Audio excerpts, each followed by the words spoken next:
And the inspector calls in 5 minutes, the beginning of the play to the entrance of the inspector.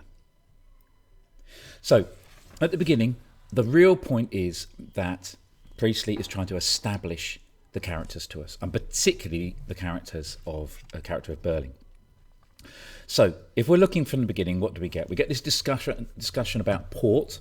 It's very interesting that Burling wants to impress Gerald by saying that he's got the same kind of port that his father has, as though that's going to make him look better. A bit later on, we have further down Burling trying to take control, relaxing, as it says, complimenting the cook, or asking to compliment the cook, and Mrs. Burling telling him off. Again, this idea that Mrs. Burling is very much class conscious. She's conscious of doing the right thing all the time. It's not right to thank the servants for the things that they do, so we don't do it. Burling comes back and talks about treating Gerald as one of the family, and here we get one of the most interesting things here. He first of all points out to us, talking to Sheila, I've been trying long enough, haven't I? Which very much suggests to us that he has been wanting to get engaged with Sheila, but she's been putting him off for a while. And when he says that towards her, which is a little bit passive-aggressive anyway, she doesn't reply. So there's a possibility we could read this as a type of initial conflict between them. And the nature of it comes very clearly. Mrs. Burling has to answer, but then in a half-serious, half-playful manner, Sheila reveals that Gerald didn't come near him last summer. Now, we have suspicions when we hear that, don't we? We think straight away, hang on, why does a man not go near his fiancée or the person he's meant to be in love with, even if he wasn't engaged to her then, all of a summer there? And it's quite clear Sheila has those suspicions, but she's half playing, so it's as though she has the suspicions, but she knows she can't really say anything about it, or doesn't feel she can. She carries on with that idea, that's what you say. And Mrs. Burling then jumps in with a very important point to establish her as a character. When you're married, you'll realise that men with important work to do sometimes have to spend nearly all their time and energy on their business. You'll have to get used to that, just as I had.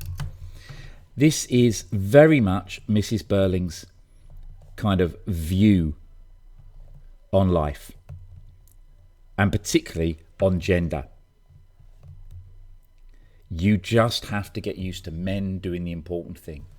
And Sheila immediately shows her opposition. Yeah, how she is not going to be her mother.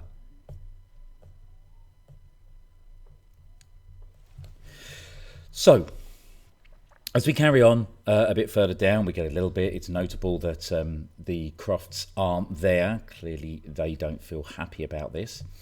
But what we'll really go on to now is how Burling is going to give a small little speech here, a toast. But his toast isn't necessarily the best. First of all, the phrase he says to Gerald here, he's meant to be toasting his daughter, but he toasts Gerald, "You're just the kind of son-in-law I always wanted."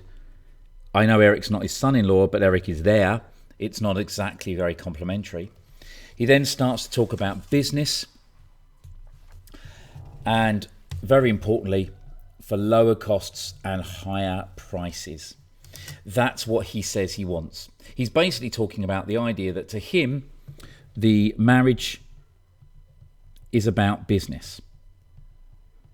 And for him, that's the ultimate goal. Lower costs and higher prices. And I think Priestley is setting that up as capitalism, as what capitalism is.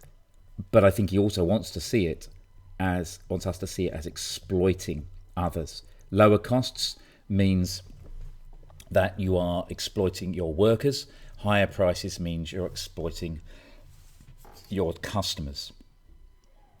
So, having had that little clash between Sheila and Gerald, though, we do get now a moment for them together where they look at each other, which suggests genuine love between them. We get Gerald producing his ring, Sheila is excited by this. So this is a very different type of Sheila to the one we see before. And when he does go give it to her, first of all, if you notice, Gerald chose it. That's very important. She didn't even choose her own ring. That shows, I should think, the kind of power that he has. And then afterwards, having told her mum that she's not going to do the same, be the same as her, that's who she wants to show it off to.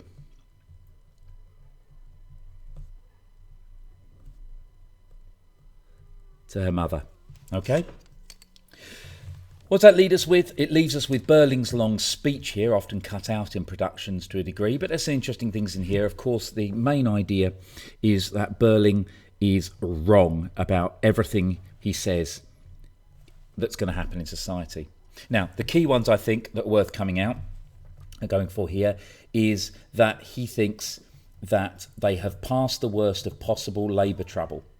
Okay, so he thinks there won't be, that it's an employer's world, there won't be any rebellions against that. Of course, he's wrong. There was a general strike fairly soon after this, so he's wrong there. Then, of course, the war. When he says, some people say war's inevitable, and to that I say fiddlesticks. Germans don't want war, nobody wants war. There's obviously a great degree of dramatic irony to this, because we know, and so do the audience, every war is happening. Think of their reaction, having just sat through 2 different wars, the reaction they would have to someone saying there's never going to be a war. And so there we are. The only other thing I would say is notice this in this bit, notice this repetition of him calling himself a hard-headed, practical man of business.